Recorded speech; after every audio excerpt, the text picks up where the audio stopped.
Welcome back. This is the second video in which I will provide commentary on the book, The Third Pillar.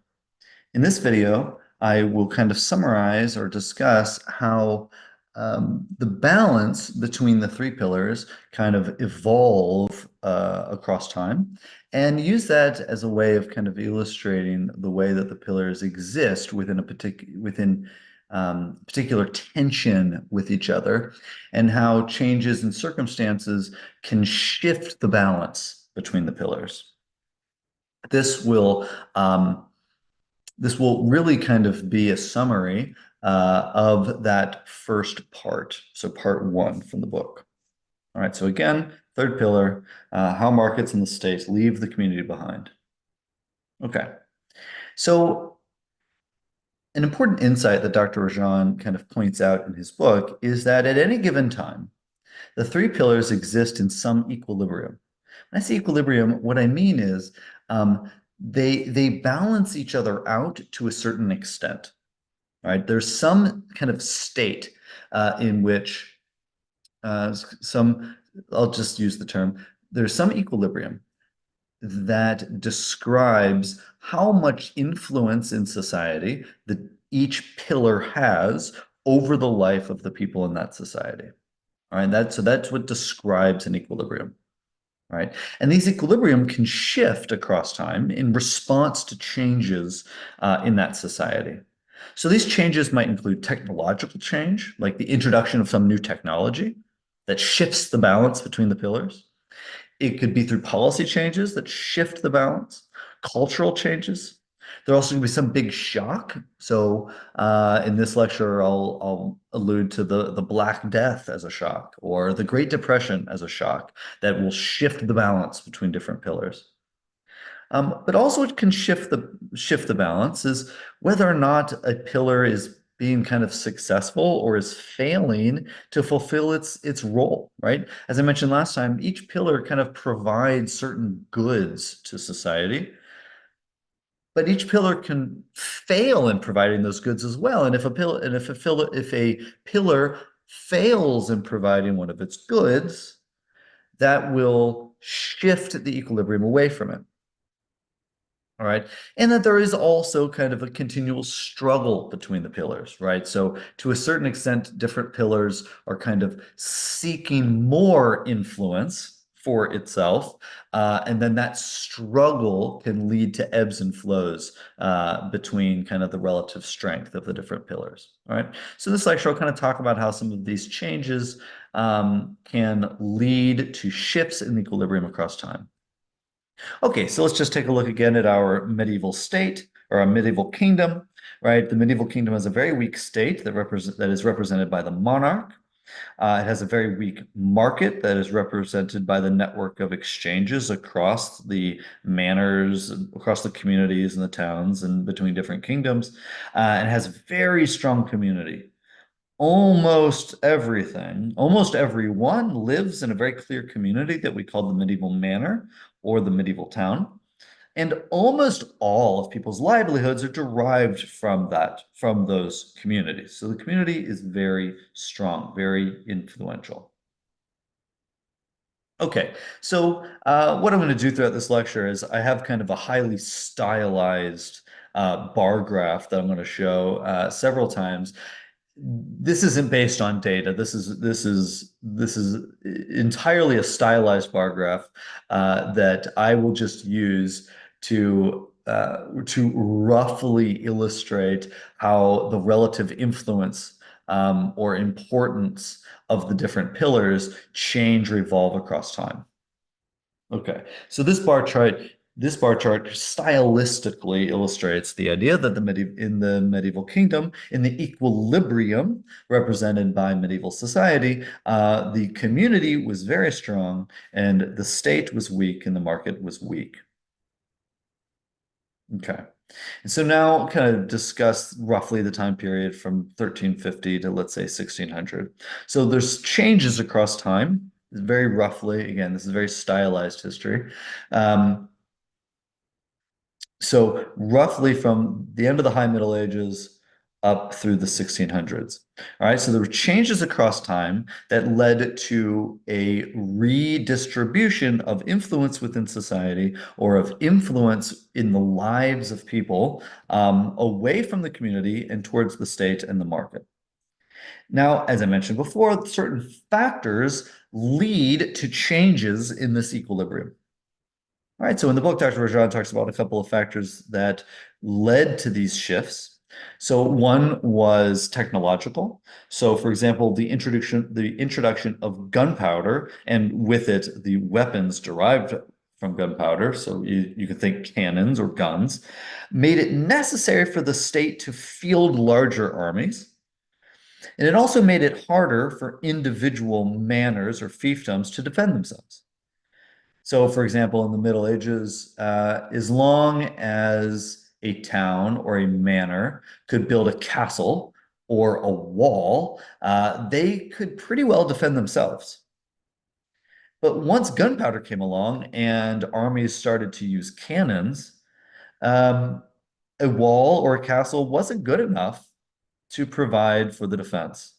And so the medieval manors were no longer able to defend themselves on their own. And so the state had to get larger because the state needed to provide or to field much larger armies. All right, so this technological innovation led to the growth of the state. Also, the Black Death, with which killed, I've heard different estimates, up to, let's say, a fourth of the population of medieval Europe, resulted in increased wages, increased demand for labor, which led to a certain growth of the market. Okay, there are also some general trends across time. So there was some increase in trade and increase in the size of towns. And as trade across kingdoms or the size of towns grew, this put a draw on peasants to leave the community. So, for example, as towns grew and there was more employment opportunities in the medieval town, this created a nice kind of outside option for those that lived in communities. And so there was a certain interest for some in leaving the medieval manor, the community, and moving to the town. All right, so this also led to some growth of the market. And finally, there were cultural changes. Um, in certain places or contexts, whereas the church would oftentimes, so as an example, whereas the church oftentimes had been an incredibly important provider of social services through hospitals and orphanages and the giving of alms. There were times, contexts, and places in which the church started to become lax in providing these goods to society or lax in their efforts to kind of protect the poor, which resulted in reduced support for the church and weakened the community as a result. Okay, so what were the consequences of some of these changes? Well, the state grew, right? So there was a time period of growing of the power of the state, and to a lesser extent, the market. So, as I mentioned, the state needed to field large armies, which means it needed to have larger revenue. The government or the state needed more money to field larger armies. And they also needed the ability to raise larger armies, that is, to draw people from their kingdom into the army. And with that came tensions with the community. So the state that needed to provide a larger army to provide for defense of the kingdom, was in tension with the aristocracy, with the nobles, because the nobles could raise their own armies.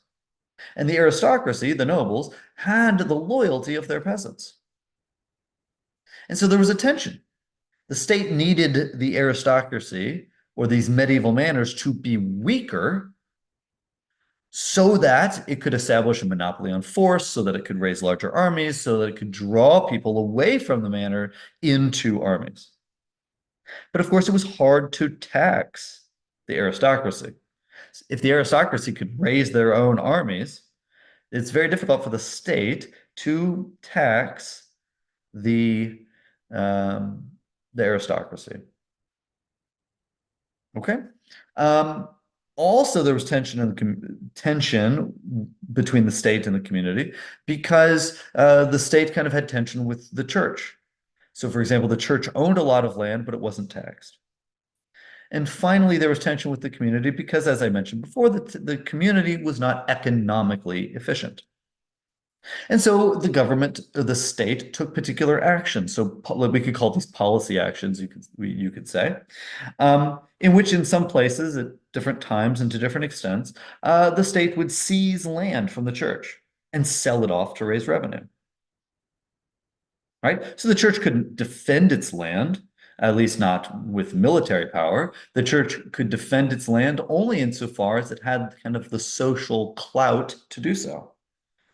But as I mentioned in the previous slide, if the church kind of fell short in providing the goods that were proper to it, um, it would then, by extension, lack kind of the social clout to be able to resist the power of the state to seize its lands. And so the state seized land from the church and sold it off to raise revenue. All right. The land was then sold to more productive or more productive but non-aristocratic landholders, oftentimes maybe people that lived in towns or who had existing small land holdings, but who were far more productive. That is, the government could seize the land, sell it to people who are more productive, and then that land would go into more productive production. All right, and so this became a source of revenue to the government, and it also led to a growth of the market because resources were being transferred into the hands of the more productive individuals in society. Now, of course, that came with costs. That came at the cost of displacement of people out of their traditional livelihoods and their traditional kind of sustainable or reliable access to land. So this is not an unambiguous good thing. Okay, but this is something that happened. All right. Also, the state, kind of, we'll say a policy change, in its effort to raise revenue to raise larger armies and to field those larger armies, the state started to back monopolies. So the state started to back the guilds that were growing in the towns and even back guilds that expanded across towns or across the whole kingdom. And it would do so by selling legal rights to a monopoly. Right? So it sold monopoly charters to guilds. It sold monopoly charters to companies that operated internationally through international trade. And it also put in place high tariffs on international trade. And so what this does is it creates an opportunity for the government to raise revenue through the selling of these charters, and it's using its force as the state to then protect these monopolies. So it sells its power to these monopolies to raise revenue. And so what this results in is a larger state, somewhat larger market through the expansion of land markets, but not entirely because these monopolies are very kind of anti-market. All right, monopolies are not an example of free markets, but rather kind of institutions of really kind of extensions of state control. All right, so what's the result? The growing state. So the state earns revenue from sales of land. It taxes trade. It sells monopoly charters, so it raises revenue. This allows it to hire soldiers, pay them higher wages, and increase the size of the military. And so the community shrinks, the state grows, and the market grows a little bit. Okay. All right, like I said, the market grows, but only kind of, right? More land is available for buying and selling, and so this grows the land market, but the monopolies constrain free market. Okay, so domestic prices are high. There's little domestic competition because of the guilds and international monopolies. Now, this kind of produced a unique kind of economic model that existed for a couple hundred years that we might call mercantilism. Mercantilism was an economic model that involved a large state managing the economy through the creation of state-backed monopolies and high tariffs. So it was characterized by market power and limited international trade between kingdoms or nations. We call this mercantilism. The rise of this mercantile state resulted in a weaker community. The church was weakened by the seizure of land. More economic opportunities outside of the feudal manor drew people out of those communities. Also, the income of the aristocracy declined because of competition from the more productive landholders. And as a result, the aristocracy had to raise rents on their peasants. And that weakened the loyalty that peasants had to their feudal lord, and by extension, weakened the community in general. Okay, so this brings us to our mercantile kingdom. The mercantile kingdom has a much larger role of the town, mostly through the growth of these kind of monopoly guilds or monopoly corporations that are backed by the state. There's an increase in kind of international trade or international transactions, which I use this boat to represent. Um, we have somewhat of a growth of the state and representation within the state. So here I have a rough kind of visual illustration of the British Parliament building. All right, so the growth of elements or aspects of the state. And so the state has grown, which I also represent here by this darker blue line. All right, so the state has grown a lot, the market has grown a little bit, and the community has declined. You'll also notice there in this stylized picture, there's a lot more of these independent landholders, and also you'll see that the monastery is gone. All right, so we see a shift away from the community, a shift in some ways towards a larger market, and a shift towards a much larger state. Okay, so we kind of go to the next stylized section of history. I'll call this kind of the market ascends. So it's a growth of the market. All right, so we can look at this as kind of the late 1700s, or even mid to late 1700s through the early 1900s. Now, again, the equilibrium, the distribution of influence between the different pillars shift because things change, because policies change, because there are shocks, because of certain trends, because of technological change, or because pillars kind of fail to provide the goods that are proper to them. Okay, so over time, there are further changes in this equilibrium. So there are policy changes. The monarch in Western Europe, monarchs in Western Europe began to allow constitutional restrictions on their power. Right, so this is a policy change. They start to allow or concede more of their authority to representative, electorally representative bodies like a parliament, for example. Okay. And what this did, the reason that monarchs were willing to do this, partially was because it allowed them to raise more money by selling debt. That is, governments could take out longer term debt because the population of a country trusted them more when they conceded more of their power to elected bodies like a parliament. This also allowed them to raise more money via taxes. As a result of that, the state needed the state could rely less on monopoly charters. It could rely less on selling the rights to holding monopolies. Okay. Now, as a result of that, is the state could make another policy change. That is, it could reduce its use of monopolies and allow truly free markets to emerge. So in this time period, you start to see the economic community represented by guilds disappear or get abolished. You also see legal restrictions on what had previously been the commons that I alluded to back when we talked about the manor. That is, these open areas of land like forests and pastures where peasants can hunt and gather wood and graze their animals. You start to see legal restrictions on the commons. Also, during this time period, you start to see a technological change. Again, a technological change can lead to a shift in equilibrium. In this time period, you start to see the Industrial Revolution and all of the technologies associated with it. The Industrial Revolution required large quantities of low-skilled labor, and they were highly productive given access to low-skilled labor. And so what you ended up seeing is the consolidation and industrialization of agriculture.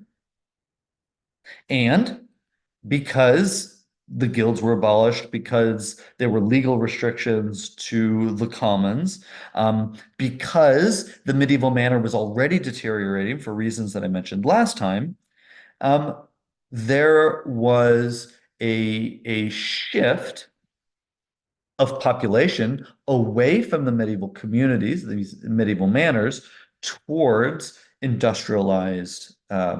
the industrialized workplace.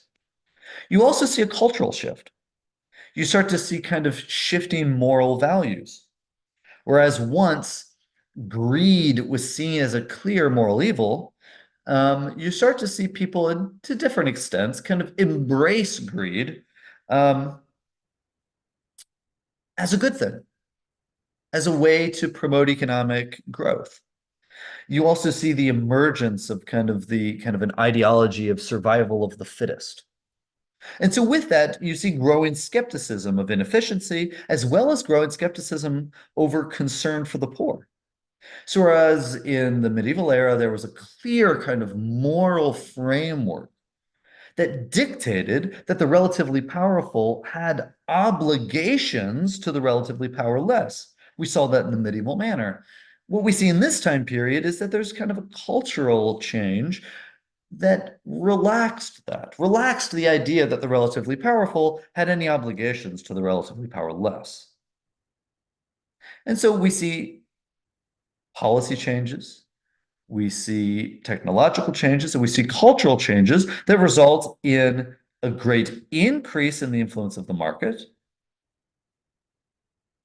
a more modest influence of the state. Actually, I think this is a little lower than where I had it before, and a substantial decline in the community.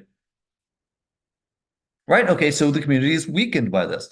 The guilds disappear. The last vestiges of the feudal manor communities disappear. Peasants are displaced, and many migrate to urban slums to work in the factories that are kind of created as a part of the Industrial Revolution. And living standards among at least the poorest temporarily get worse.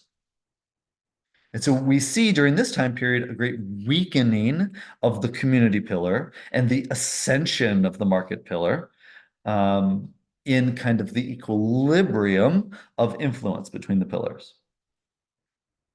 So here's kind of a stylized representation of the ascendant market.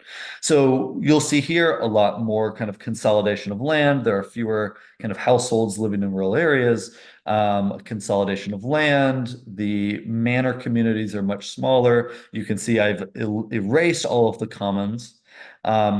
You'll see now we have these factories and a lot of houses congregating around the factories, kind of representing the urban slums that are emerging around the factories that exist in kind of this ascendant industrial revolution driven market. You'll also notice that the government is a bit larger in some ways, and we begin to see kind of government institutions or a growth in government bureaucracy. And lastly, you'll notice an increase in international trade through this ascendant market. Okay, now in response to that, so we really see in the late 1800s up through World War II that the community and the state begin to push back on that ascendant market.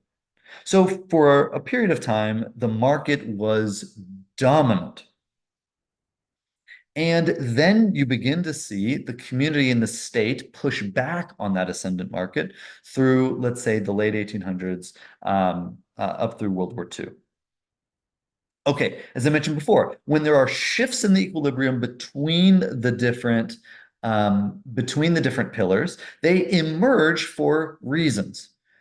Policy changes, technological changes, cultural changes, just general trends, shocks, successes or failures of the different pillars. Okay. So all these things can kind of coalesce and result in shifts in the equilibrium. And so what we see through this time period, coming out of this ascendant and dominant market, is you begin to see some pushback from the community and the state. Okay, so what leads to this shift in equilibrium? Well, first, I'll put it kind of broadly under this concept of policy. So there's a policy change, which is the spread of democracy. Okay, so in earlier eras, when the state began to concede some of its power to elected bodies, those elected bodies were primarily um, only the relatively wealthy and landowners. But over this period of time, we begin to see democracy spread. And this spread of democracy kind of creates a channel through which the community can push back on the market. Okay, so the community pushes back first by seeking and advocating for the right to vote, to engage in society through the democratic process. Okay, and democracy becomes a vehicle for the community to restrain the state and the market. Democracy also becomes a vehicle through which the community can resist the collusion between the state and the market. Or we could even say democracy is the vehicle through which the community can advocate for the state to take action against the market. And so this rise in democracy also culminates in another policy change, which is kind of the antitrust movement that emerges through the populist movement of the late 1800s and the progressive movement of the early 20th century, where the community advocates for the government, for the state, to take action to break up big monopolies.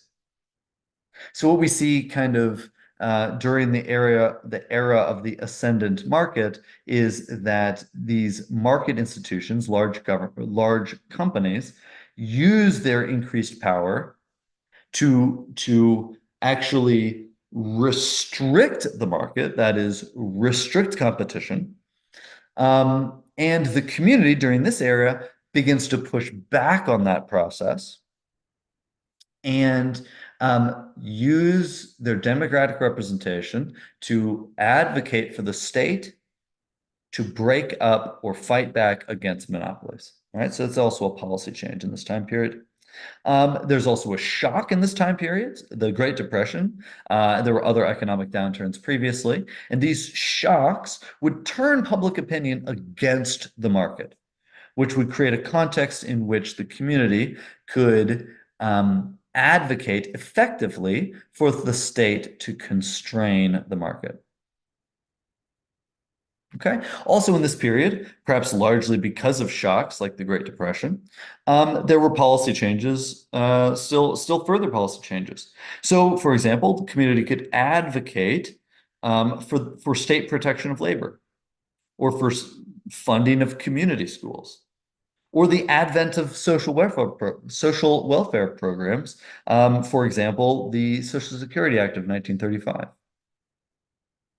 Other policy actions were taken as well to curtail, to weaken the market. So, for example, in response to backlash from the community, certainly in response to the Great Depression, there was an increase in tariffs and regulations. Also, in response to the more populist movement, reductions in immigration. Now, I should say here, just as a note, I am not arguing that these actions are necessarily or in any way beneficial. In fact, I would probably argue against that. I'm simply pointing these out as examples of how the state and or the community pushed back against the market. Okay. All right. Still further changing equilibrium. So in this time period, we begin to see the beginnings of the civil rights movement. So this is a cultural change through which the community is beginning to advocate for equal rights. We also see cultural change through which the community is forming and advocating for the formation of labor unions to protect the rights of workers. And we see a cultural change or an intellectual pushback on the state and or the market during this time period. In this time period, we see the advent of modern Catholic social teaching, which kind of warned against the excess of the state or the market. And we see the emergence of Marxism, which outright rejects the market entirely and seeks to utilize the state to kind of bring into place an alternative to the market system. Okay, so through this time period, we see the community through through democracy, through the beginnings of the civil rights movement, through the formation of unions, through the formation of kind of intellectual, alternative intellectual systems of thought, we begin to see the community start to reemerge a little bit. And we see the market decline in its influence and the state increase in its influence as it kind of pushes back on that ascendant market. All right, so through this time, we see some increase in the community. We see the development of labor unions. We see social clubs, religious participation in urban areas. We see social services and state restrictions on the market that improve living standards of the urban poor. We begin to see communities as essential hubs of social change. So we can think about this again as kind of the advent of democracy, advocacy for investment in community, the beginnings of the civil rights movement. And in this time period, you see the community expand through the development of the local school system. But it's not entirely an increase in community. So in this same time period, you also see growth of the state kind of in some ways hinder the growth of the community. Right? So in some controversial ways, again, as I go through these changes, in no way do I intend to communicate that every change I talk about is a good change. I'm just pointing out changes. Or even particular arguments, are they good arguments or bad arguments? I'm not actually making any of the statements. I just want to give a general picture about how the different pillars feed on each other and are in tension with each other. Okay, so during this time period, we see a strengthening of the state and a strengthening of the community, but not entirely, because some of the actions of the state actually kind of crowd out the community or even compete with the community. So I think this is kind of a provocative quote that Dr. Rajan in the third pillar quotes from Milton Friedman, Milton and Rose Freeman, kind of famous advocates for the free market. So they would argue that the introduction of the social security in the United States, although let's say maybe initially we could say it's somewhat of a victory for the community in the sense that it's a transfer of resources towards communities in some way. They would argue, and I don't think without foundation, that actually was an example in which the state crowded out or made less valuable or reduced the influence of the community. So I kind of thought it was a provocative quote. I'll read it. They said, so in the past, children helped their parents out of love or duty. They now contribute to the support of someone else's parents out of compulsion or fear. The earlier transfers strengthened the bonds of family. The compulsory transfers weakened them. A very provocative statement, kind of a provocative critique of the Social Security program in the United States, but it kind of points out, at the very least, this idea that when the state grows and it provides certain services, that we have to be careful to recognize how those services could potentially crowd out the role of the community. Same thing with education. During this time period, the state provided support for local school systems. But over time, as the state grew, it also began to crowd out local control or local influence, and with it, local buy-in over those communities. Okay, so there's a careful kind of tension here between the state and the community, where the state can take action to provide resources to the community, which helps the community. But at the same time, the state can also take actions that crowd out community institutions. Okay. And so what we see through this time period is the emergence of what I'll call the social state. All right. The market is somewhat constrained, which I represent here by fewer factories. Populations are largely urban, which you'll see a growth in kind of the orange houses in the city areas around the factories. Agriculture, a lot fewer people work in agriculture in this time period. Agriculture is more consolidated. You'll also notice a large growth in kind of the power of the representative bodies of government, growth in these buildings, which represent government bureaucracy, and also in this time period, a growth um, in trade. Now, I'm spanning over a large time frame. Once we get into kind of the Great Depression era, there were a lot of restrictions on trade, and so I would actually say that once we get to the Great Depression, trade actually declines. But before we get to the Great Depression, trade is very strong in this time period, which I use these ships on the water to represent. Okay, so that brings us up to the present. In this section, I'm just going to kind of hint about what's coming ahead. Actually, in part two of the third pillar is when Dr. Rajan really begins to bring us from the mid 20th century up to the present. I'm just going to highlight a couple of things to kind of get out ahead of him, but then we'll pick that up as we read part two. So the equilibrium kind of up through World War II is we see somewhat of a growth of the community as it pushes back on the market, but we also see the ascendance of the state or a growth of the state. All right. Now, what we might argue, and we can debate on whether my distribution here is perfectly accurate, but starting in kind of the mid to late 20th century and moving up to the present, we see further shifts in the equilibrium, and these shifts in the equilibrium push back against the community. So it results in a weakening of the community, and that kind of brings us up to the present. And in part two of the book, Dr. Rajan will kind of talk about some of these factors. I'm just going to kind of, like I said, kind of get out ahead of them. What are some things that shift the equilibrium? So policy changes. As I mentioned before, growth of the social state has the potential, depending on how it's done, to crowd out the community. And certainly many have argued that that is present in the United States.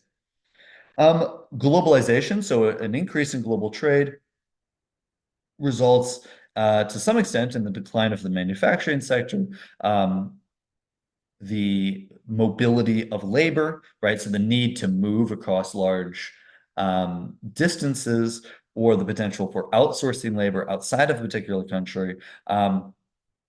It's a major kind of shift in the economic dynamic. We also see the rise of new technology. So this technology, really through information technology, leads to automation, which erodes the manufacturing sector and erodes union employment.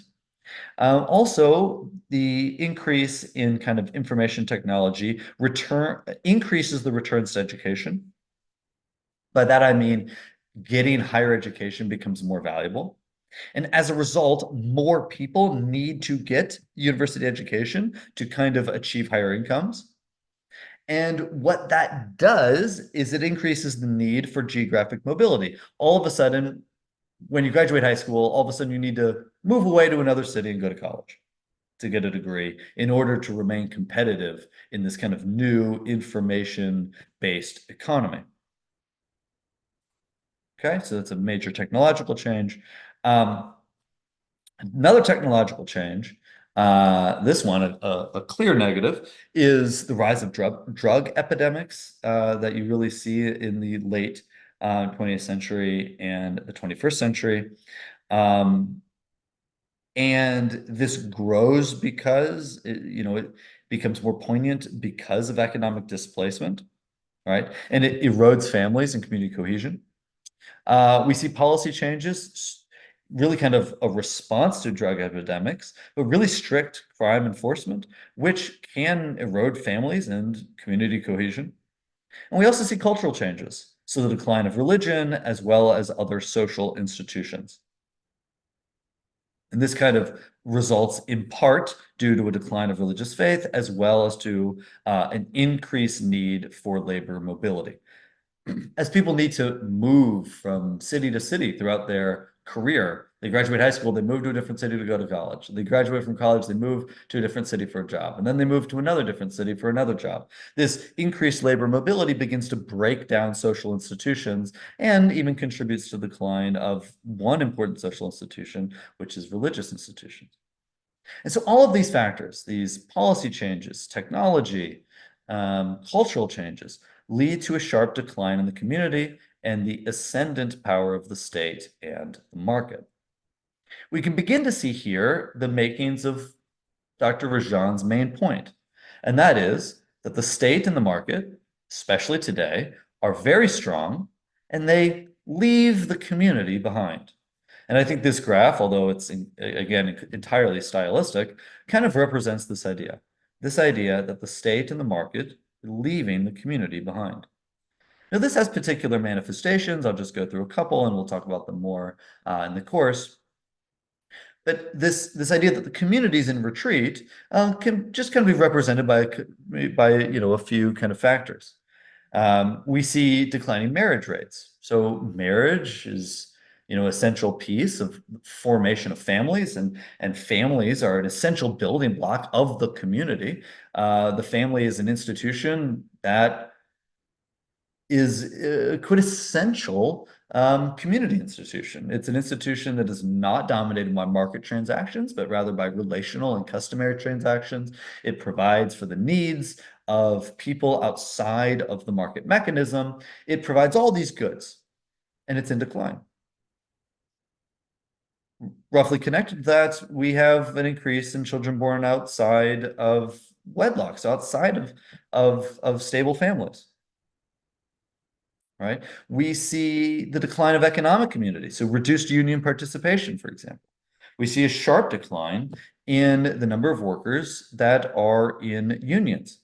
And unions provide an important voice for workers in kind of their in representing them with large companies.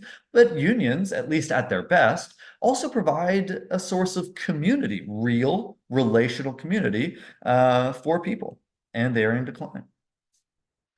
Likewise, religious participation is in decline.